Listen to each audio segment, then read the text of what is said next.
Bonjour à tous et bienvenue dans ce nouvel audio. Aujourd'hui, nous allons parler de la remise en question.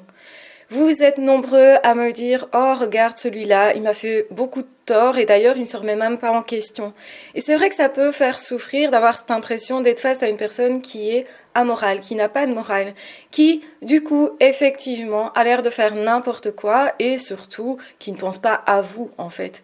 Donc, qui manque clairement d'empathie.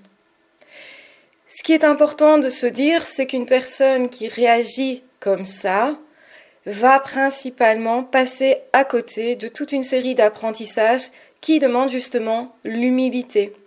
C'est-à-dire que pour avoir de belles relations, quand justement il y a un problème relationnel, les personnes qui n'arrivent pas à conserver leurs relations, qui n'arrivent pas peut-être aussi à les maintenir, eh bien vont être des personnes qui ne se sont pas remises en question, qui vont fonctionner sans raisonnement et donc quelque part sans morale.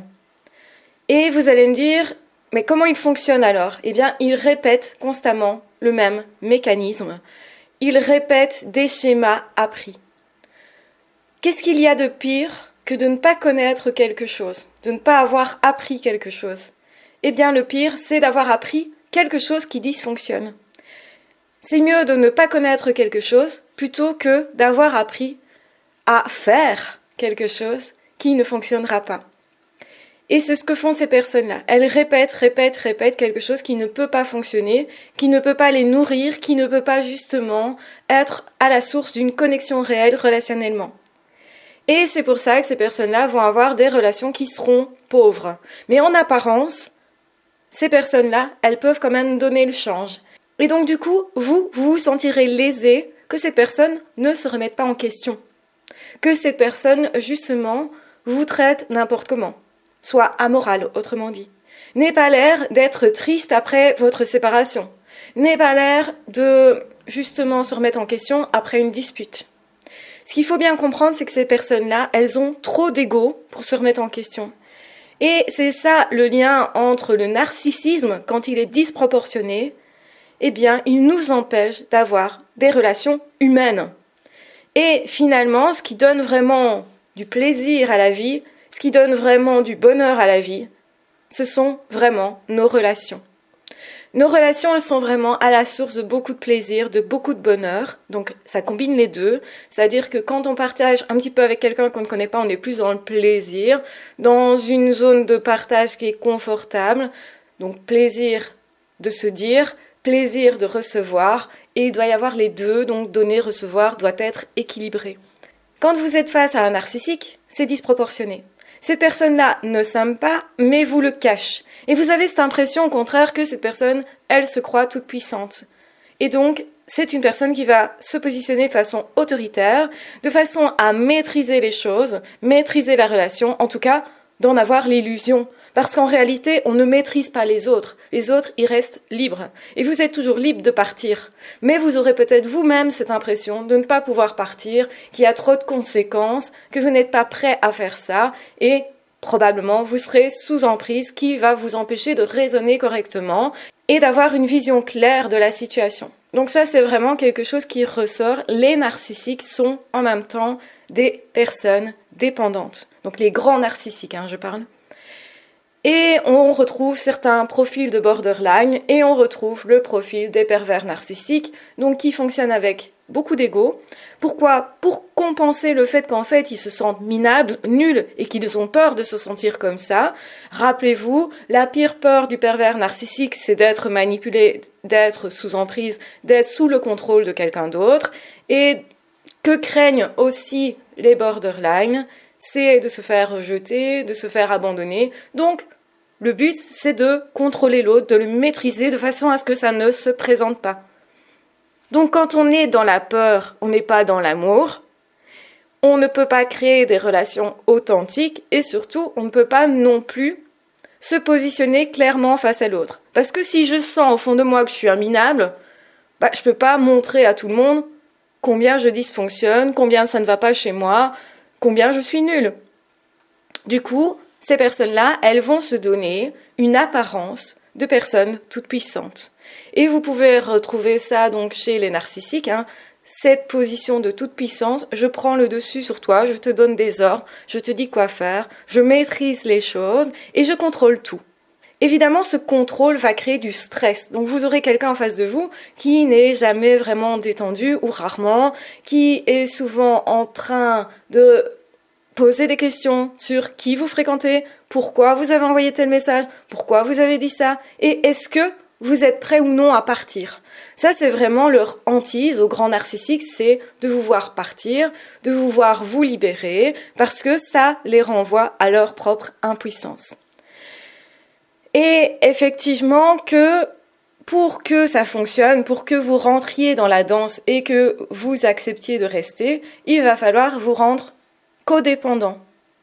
Donc c'est mieux évidemment si vous avez déjà un profil avec cette tendance déjà à être codépendant. Alors comment on est codépendant ? Parce qu'on a déjà des blessures tous, et il y a certaines personnes qui ont notamment la peur de ne pas être vues comme une belle personne, de ne pas être vues à leur propre hauteur. Généralement, ce sont des personnes qui ont tout pour briller, qui ont tout pour réussir, mais qui ne s'estiment pas suffisamment et qui ont besoin de passer par le regard de l'autre pour se sentir exister. Ce sont des personnes qui vont penser, si je ne suis pas en couple, je ne suis personne. Si je n'ai pas d'amis, je ne suis personne. Si l'autre ne me dit pas combien je suis génial, c'est que je ne suis pas génial, en fait. Et donc, du coup, on va trouver là-dedans vraiment un problème de confiance en soi et d'estime de soi. Parce que si on s'estime vraiment, on n'a pas vraiment besoin que l'autre nous valorise. On sait qui l'on est et c'est suffisant. Et du coup, on sait sortir de ces relations toxiques de codépendance, justement. Et quand vous allez vous sentir qu'on essaye de vous faire jouer ce rôle de codépendance, donc c'est-à-dire il y a du chantage, c'est-à-dire on essaye de vous faire des choses que vous n'auriez pas faites, vous vous sentez brimé aussi, non libre d'être vous, et aussi contrôlé en permanence, surveillé en permanence, ce qui va vous empêcher en fait d'être vous réellement.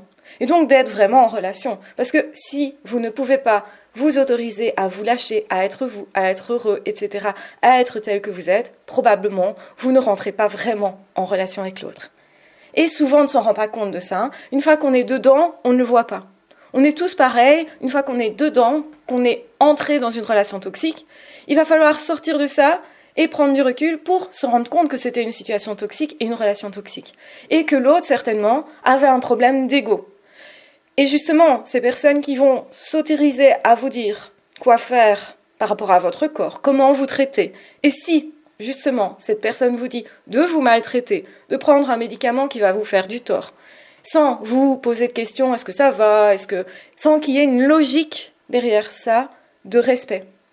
Vous allez sentir, justement, que le problème d'avoir un ego surdimensionné et beaucoup de narcissisme, c'est surtout qu'on vous manque de respect. C'est qu'on ne vous laisse pas votre liberté. C'est que vous vous sentez dans une cage. C'est que, aussi, vous avez cette impression de ne pas avoir choisi d'être avec l'autre. Ça doit vous mettre la puce à l'oreille sur le fait que, certainement, vous êtes dans une relation toxique, une relation dans laquelle vous ne pouvez pas être vous, et par définition, vous ne pouvez pas être dans l'amour. Même si vous avez l'impression de vouloir aider cette personne sincèrement, et vous allez dire, mais ça, c'est de l'amour, parce que c'est une belle intention. Malgré tout, vous n'arriverez pas à finaliser cette belle intention. Donc, l'amour, ce n'est pas juste une intention, c'est aussi la concrétisation de quelque chose dans la relation. Il y a un partage. Sinon, il n'y a pas vraiment d'amour. C'est plus du fantasme, finalement. Une illusion, autrement dit.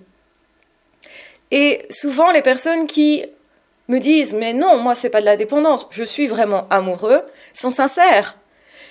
Mais quand on est dedans, comme je l'ai dit, on ne se rend pas compte que c'est autre chose. Il va falloir en sortir et comparer avec une autre relation. Peut-être que vous n'avez pas eu suffisamment des belles relations avant. Plus vous aurez de belles relations, et moins vous aurez tendance à accepter dans votre vie de rester dans une situation toxique. J'ai dit accepter de rester, ça veut dire que oui, vous pourriez à nouveau vous faire prendre au piège parce que vous n'allez pas forcément voir tout de suite face à quoi vous êtes. Parce que ces personnes sont malignes. Ces personnes, elles prennent des apparences justement de la gentillesse. Et vous allez vous dire « Ah, j'ai enfin trouvé quelqu'un de vraiment gentil, vraiment attentionné. » Mais en fait, qu'est-ce que vous attendez de la relation ? Juste de l'attention ou une vraie connexion ? Et c'est là qu'est toute la différence. Les grands narcissiques cherchent de l'attention, cherchent à avoir l'attention constamment sur eux. Et c'est pas ce que vous cherchez. D'ailleurs, quand vous allez leur poser la question « Qu'est-ce que tu m'apportes ?», probablement, ils vont vous répondre « De l'attention » ou « de la gentillesse ». Alors qu'en réalité, ce qui se passe, c'est que vous n'êtes pas en relation. La personne, elle va œuvrer en fonction de ses besoins.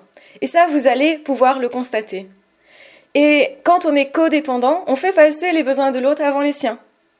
Et voire même, on oublie les siens. On s'oublie soi. Donc le problème, finalement, ça devient toxique exactement au moment où on s'oublie soi. On souffre de ça, en fait. Et c'est normal. On ne peut pas être personne. On ne peut pas être en relation si on n'est personne, d'ailleurs. Et en réalité, l'autre, il fait ça parce que lui-même, il n'est personne. C'est-à-dire qu'il ne veut pas se montrer tel qu'il est. Montrer ses faiblesses, c'est être soi, même si on est nul, d'ailleurs. Et la plupart des gens, quand ils sont vraiment nuls, parce qu'ils ne se sont pas construits, ils vont être dans l'ego, dans le narcissisme. Il y a des personnes qui sont assez humbles pour vous dire « là, je ne sais pas faire » ou « là, je suis désemparée ». Mais vous le disent parce que justement, leur priorité, c'est la relation. C'est d'être honnête, d'être authentique. Et paradoxalement, les grands narcissiques, les borderline par exemple, qui sont narcissiques en même temps, vont vous dire « je suis authentique ». C'est pas parce qu'on montre ce qui se passe émotionnellement que l'on est authentique, c'est-à-dire qu'on est soi. Parce que ce sont des personnes qui ne savent même pas qui elles sont. Donc là, non, il n'y a pas de possibilité de relation vraiment et d'authenticité. Dans ce cas-là, chez ce borderline-là, ce type-là en tout cas. Donc oui, on peut combiner des troubles de la santé mentale, des troubles de la personnalité avec un problème narcissique. Dans tous les cas, plus on est narcissique, plus on est dans l'ego, moins c'est positif pour la relation. Parce que moins on rentre en contact avec l'autre. Oui, si on a besoin d'être dans les apparences, forcément, c'est qu'on n'est pas tellement authentique. Et si on n'est pas tellement authentique, c'est que derrière, on essaye de cacher quelque chose. Donc quoi ? Un trouble de santé mentale ? Une honte éventuelle ? Souvent, ça va avec la honte, ou une blessure éventuelle. Donc il y a plein de situations dans lesquelles on va être narcissique pour se défendre, pour se protéger. À la base, le narcissisme, c'est ça. Sauf que là, on confond vraiment l'image qu'on se donne. Donc c'est-à-dire que le grand narcissique, le pervers narcissique notamment, il va confondre l'image qu'il donne avec la réalité, en se disant « non, les autres sont dans l'image aussi, ils n'ont pas de vraie personnalité ». Et c'est pour ça qu'ils vont carrément vous utiliser comme des objets sans état d'âme, sans moralité. Et vous allez vous dire « mais c'est incroyable de ne pas avoir de moralité ». Oui, mais c'est pour ça qu'ils sont hors de la société, hors des êtres humains, qui ne sont pas intégrés et qui n'arrivent pas à avoir des relations qui sont saines. Oui, ils arriveront peut-être à avoir des relations, mais malsaines. Tant que la personne est dans l'ego, eh bien, elle passe à côté de quelque chose d'essentiel. Elle passe à côté du fait de pouvoir justement travailler sur elle pour avoir de vraies belles relations. Et ça s'apprend. Et vous avez appris ça depuis votre plus tendre enfance.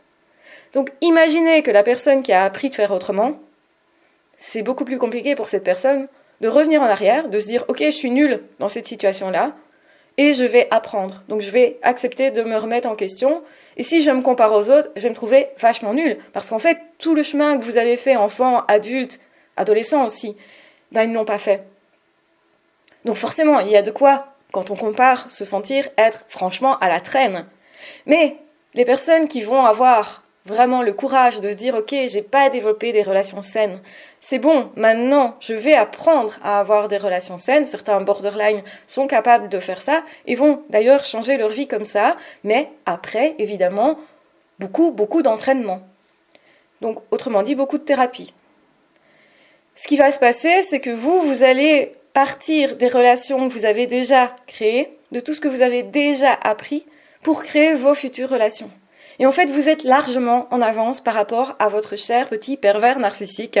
Vous pensez que l'autre est dans une situation idéale, il ne se remet pas en question, il ne souffre pas, etc. En réalité, c'est vous qui êtes avantagé. C'est vous qui avez des capacités relationnelles qu'ils n'ont pas. Donc même s'ils vont retrouver plus vite que vous des relations, si c'était un borderline narcissique, généralement, ces relations vont se disloquer très vite. Donc finalement, tout est toujours à recommencer. Chez les pervers narcissiques, tout est toujours à recommencer aussi parce que c'est pas nourrissant pour eux. Ils comprennent pas en fait, ni l'un ni l'autre, que l'ego va bloquer la relation, va empêcher en fait d'être heureux et de se réparer. Parce qu'il n'y a pas d'autre manière de se réparer que de soi-même pouvoir aimer, sincèrement. Et ça part de soi. Ça part de l'amour déjà qu'on peut s'attribuer à soi-même et qu'on va ensuite apporter à l'autre sincèrement. Et parfois, ça va de pair. On arrive à aimer quelqu'un et donc on s'aime mieux. On découvre par exemple chez l'autre des traits que nous avons aussi, qu'on croyait pas super agréables à accepter. On n'osait pas en fait les aimer, ces traits-là. Et puis finalement on se dit ok, c'est bon quoi, c'est pas grave. Et généralement on retrouve face aux personnes très narcissiques des personnes qui justement manquent de confiance en elles. Souvenez-vous, des personnes codépendantes, ce sont des personnes qui peuvent se mettre dans des relations toxiques parce qu'elles ont des blessures et parce qu'elles n'ont pas identifié ces blessures-là comme étant quelque chose qui se rejoue du passé.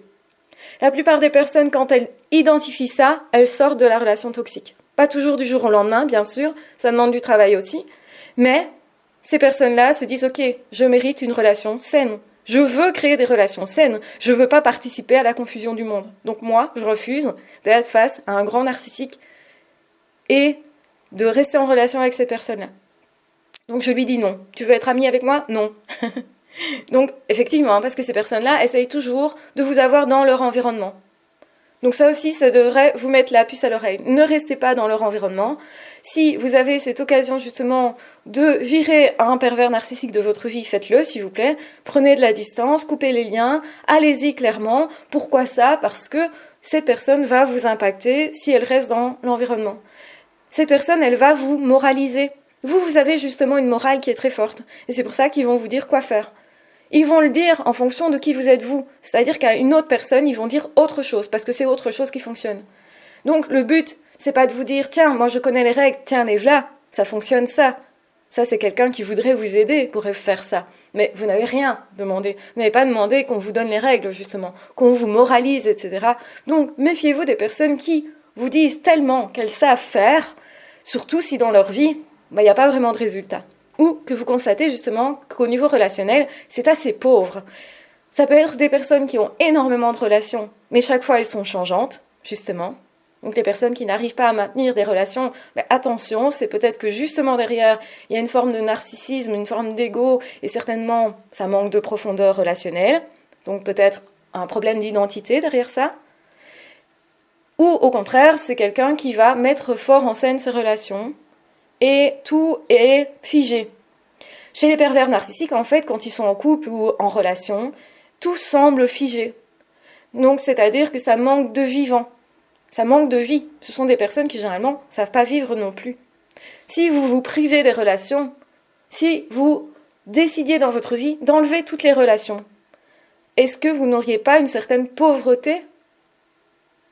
Une pauvreté de vie, puisque vous n'auriez plus de partage. Or, nous, en tant qu'êtres humains, on partage énormément avec les autres. Et c'est intéressant, du coup, de se dire, ok, peut-être que l'autre, il n'arrive pas à se remettre en question. Peut-être que ça m'énerve énormément parce que je trouve ça injuste, irrespectueux, je trouve que vraiment, je méritais autre chose. Je méritais considération, reconnaissance. Peut-être que je cours même derrière l'image que j'aurais voulu donner à l'autre. La reconnaissance, c'est-à-dire la reconnaissance de ma véritable valeur et pas d'une apparence. C'est ça la différence. Vous courez derrière votre véritable valeur. Sauf qu'en fait, c'est à vous la donner. C'est pas à l'autre. L'autre, il n'y connaît rien, en fait. Donc l'autre ne saura pas vous juger correctement et vous dire oui, tu as de la valeur. Parce que son but, c'est pas ça. C'est pas de vous gratifier. C'est pas justement de vous renverser. Son but est égocentrique et narcissique, justement, et centré sur eux. C'est-à-dire, je cherche à me nourrir, je cherche à me rassurer, je cherche à me dire que toi tu m'aimes absolument, etc., etc. Alors qu'en fait, c'est du faux.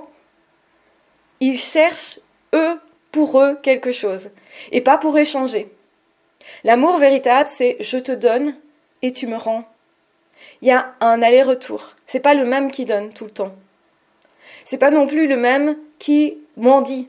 Parce qu'à un moment donné, vous allez vous retrouver dans cette position de je mendie ton temps, je cours derrière toi, peut-être, pour t'attraper. Donc si vous êtes dans cette position-là et que vous sentez que l'autre vous échappe tout le temps, attention, c'est peut-être justement que vous êtes dans une forme de codépendance. Comme si vous aviez l'impression que vous aviez absolument besoin de l'autre pour exister. Si vous ressentez ça, attention, c'est de la codépendance. C'est pas grave, ça se travaille, vous pouvez sortir de ça, mais c'est important de ne plus jouer ce jeu-là. Et donc, effectivement, on ne joue plus ce jeu-là en travaillant sur soi, en se donnant une vraie valeur, en se rassurant soi, en comprenant ce qui s'est passé. Donc, c'est encore plus important, si vous voulez, de faire ce travail de compréhension que de rompre avec l'autre. Même si c'est important, quand c'est un pervers narcissique, une relation toxique, dans tous les cas, vous ne pouvez pas garder une relation qui est mauvaise pour vous. Vous êtes en train de vous faire mal. Et ça rassure peut-être l'autre en face, pour X raisons, mais vous n'avez pas à vous sacrifier. Dans tous les cas, l'amour, ce n'est pas le sacrifice. L'amour, c'est je donne et je prends, je reçois et je donne, et tout ça se fait par plaisir. Je ne donne pas en étant forcé. Si par exemple votre temps, on vous le prend quelque part, on vous oblige à être là à ce moment-là, attention aussi. Chaque fois que vous sentez une obligation et que cette obligation, elle revient régulièrement, attention. Vous êtes peut-être face à quelqu'un qui est dépendant affectif. Sachez que les personnes dépendantes affectives ont tendance, du coup, à créer des relations toxiques. Et quand vous sentez, vous, que vous êtes en train de vous nier vous-même, de ne plus avoir de temps pour vos propres besoins, que vous vous sentez plus stressé, plus déprimé, voire carrément dépressif, attention, attention. Il y a vraiment un problème à ce niveau-là. Vous devez absolument veiller à votre sécurité, tant psychique que physique. C'est là votre rôle, en fait. Et c'est pour ça qu'il faut s'aimer suffisamment pour pouvoir éviter les relations toxiques. C'est super important de prendre de la distance et de se dire, ok, je suis une personne capable de relation et chaque relation que je recommence, même si ça peut être énervant de se dire il faut tout recommencer, etc. avec une autre personne, mais en fait, vous ne partez pas de zéro. Vous partez avec tous vos acquis, tous les acquis que vous aviez depuis l'enfance, l'adolescence et que vous avez certainement aussi à l'âge adulte. En fait, on apprend à chaque étape relationnellement. Donc, quel que soit votre âge, vous avez appris bien des choses. Et vous êtes déjà beaucoup plus loin que ces personnes qui sont dans l'ego. C'est important de le comprendre pour faire tomber la colère éventuelle que vous allez ressentir, qui est normale, qui vous signale que vous avez été dupé, trahi, qu'on vous a menti, qu'on a joué avec vous, qu'on ne vous a pas respecté et que ça ne correspondait pas en fait à vos besoins. C'est tout ce qu'il y a à comprendre, c'est que la colère, elle est là pour vous mettre à distance de quelque chose qui ne vous convient pas, donc elle est utile. Ne jugez pas votre colère, elle est normale. Il est très probable que la personne narcissique aille juger votre colère. Ah non, ne sois pas dans la colère, pas dans la haine, ça ne sert à rien. Ben si, ça sert à quelque chose, ça sert à mettre à distance les personnes qui ne conviennent pas et à se rendre compte que nous, on attendait autre chose. On attend autre chose d'une relation parce que justement, on a appris dans le passé ce que c'était une belle relation. En tout cas, c'est ce que je vous souhaite, c'est d'avoir le plus possible dans votre passé, dans votre présent et dans votre futur, des belles relations. Pourquoi ? Parce que justement, en comparaison, vous allez vous dire, mais je peux pas accepter quelqu'un qui soit dans l'ego à ce point-là, qui soit arrogant, qui soit même agressif, violent, qui fait et dit n'importe quoi sans estimer qu'il y a des conséquences sur moi. Et quand je lui dis ça me fait mal, il ne m'écoute même pas, il ne reconnaît pas ma souffrance, qui est souvent le cas des grands narcissiques. Donc, c'est-à-dire où il se moque de ma souffrance, qui est pire encore. Ça veut dire qu'il prend plaisir à la souffrance. Et là, on a vraiment le profil du pervers narcissique. Mais il y a d'autres personnes narcissiques qui vont faire ça parce qu'ils sont dans l'ego. Et ce que vous allez constater chez vous aussi, c'est que finalement, vous allez vous protéger en créant des apparences. Donc c'est pas vraiment de l'ego en tant que tel chez vous, c'est une défense. Et donc faut pas confondre, parce que c'est l'autre qui pourrait vous dire « Ah, tu vois, toi aussi t'es égocentrique, ah, tu vois comment tu réagis, etc. » C'est un peu normal. Et donc ne vous laissez pas faire par des personnes qui sont dans l'ego, qui jouent avec les apparences et qui disent de vous n'importe quoi. C'est à vous à penser ce que vous voulez de vous-même. Donc posez-vous la question, est-ce que cette pensée-là, elle m'avantage ou pas ? Parce que c'est à moi, finalement, que ça fait du tort ou pas. Si je pense de moi que je suis une mauvaise personne, j'ai plusieurs choix. Soit je continue de me maltraiter en pensant ça. Soit je me dis, oui, mais si c'est pas ce que je veux être, je peux changer et devenir autrement. Ou soit je me dis, mais non, je suis pas une mauvaise personne en fait. Je sais que je sais faire autrement, mais que face à cette personne-là, particulièrement, et que avec cette personne-là, eh ben, ça ne fonctionne pas. Je me défends. Et là, je suis dans la défense. Donc non, je ne suis pas une mauvaise personne, je suis dans la défense parce qu'on m'attaque. Parce que je réagis à une agression. Et parce que, oui, cette colère, elle me sert. Et donc je remercie ma colère, parce qu'elle m'a défendue. Elle a permis justement de mettre en lumière ce qui ne fonctionne pas. Donc, ne brimez pas vos émotions, ça c'est un grand conseil que je vous donne. Ne jugez pas vos émotions, vous avez le droit d'être qui vous êtes et de ressentir des émotions. Les émotions, elles nous traversent, elles nous envoient des messages. Ce sont vraiment des messagers utiles à notre vie. Et vous pouvez toujours choisir ce que vous voulez faire de cette expérience-là et de cette émotion-là.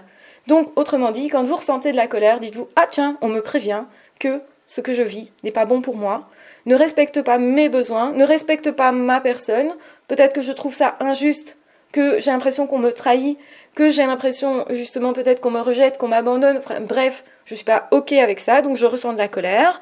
Donc qu'est-ce qui se passe ? Eh bien, je lis d'une certaine façon l'expérience. Donc si je change mon regard, je change mon émotion. Et je vais regarder qu'est-ce qui est bon pour moi. Parce que, en tant que personne, je dois veiller à ce qui est bon pour moi. Parce que je suis là pour ça. Je suis là pour prendre soin de moi. Pourquoi ? Parce que je suis adulte. Et il y a un adulte en moi qui va prendre soin de moi. Et je n'ai pas besoin d'être validée par l'autre. Je sais que j'ai une valeur. Et dans tous les cas, je vais aller offrir ma valeur à quelqu'un qui peut vraiment l'accueillir, la recevoir, et qui ne va pas en faire son jouet. Donc je refuse d'être le jouet de l'autre, c'est je me respecte. Et il n'est jamais trop tard. Ne passez pas votre temps à vous culpabiliser de vous être laissé faire. Prenez plutôt les rênes là en main maintenant et dites-vous, ok, là, maintenant, actuellement, qu'est-ce que je peux faire ? Je me fiche un peu de ce qui s'est passé parce que ce qui s'est passé est passé, le mot le dit bien, donc j'ai plus d'emprise dessus, mais par contre, je peux faire quelque chose pour mon avenir et mon présent. Donc je me concentre là-dessus. Bon, maintenant, quelle est la bonne attitude à avoir pour moi, pour que ça soit bon pour moi ? L'amour devrait toujours me faire du bien. Vous allez me dire, oui, mais c'est normal d'avoir des conflits parfois en amour. Oui, je sais. Mais à ce moment-là, généralement, quand ce sont des conflits avec une personne aimante, eh bien, on peut dépasser ce conflit-là. Et les deux travaillent dessus. Les deux se remettent en question. Donc les deux sont capables de relation. Une personne qui ne se remet pas en question n'est pas une personne capable de relation. Donc quand vous voyez que quelqu'un ne s'est pas remis en question, même si vous avez tendance à juger ça en vous disant c'est injuste, etc., dites-vous aussi, cette personne s'handicape pour créer de belles relations et pour être vraiment heureux. Ok, la personne est déjà quelque part châtiée, j'ai même pas besoin de me venger, je vais juste me dire ok, bah tu vas voir que moi, je vais aller beaucoup plus loin que toi, beaucoup plus vite parce que je suis capable de relation. Donc j'espère que ça vous aura aidé si vous ressentez de la colère par rapport à un pervers narcissique ou à une personne qui vous a maltraité par ego, par narcissisme justement. Donc voilà, prenez bien soin de vous dans tous les cas, sortez des situations toxiques, dites-vous que oui, vous méritez mieux que ça, que la vie a autre chose à vous offrir et que dans tous les cas, vous allez aller le chercher. Plus vous aurez confiance en vous, plus vous allez vous aimer, moins vous allez juger vos émotions, plus vous allez les écouter et plus vous serez votre propre allié pour rencontrer et créer de vraies belles relations. Tout repose là-dessus, en fait, sur ce qu'on a déjà au fond de nous quand on part en relation. Donc avant même de créer des relations, vous êtes déjà en train de vous préparer à vraiment aimer. Je vous embrasse bien fort, je vous souhaite beaucoup d'amour, prenez bien soin de vous et on se retrouvera très vite dans d'autres audios ou dans d'autres vidéos. Ciao, bye bye!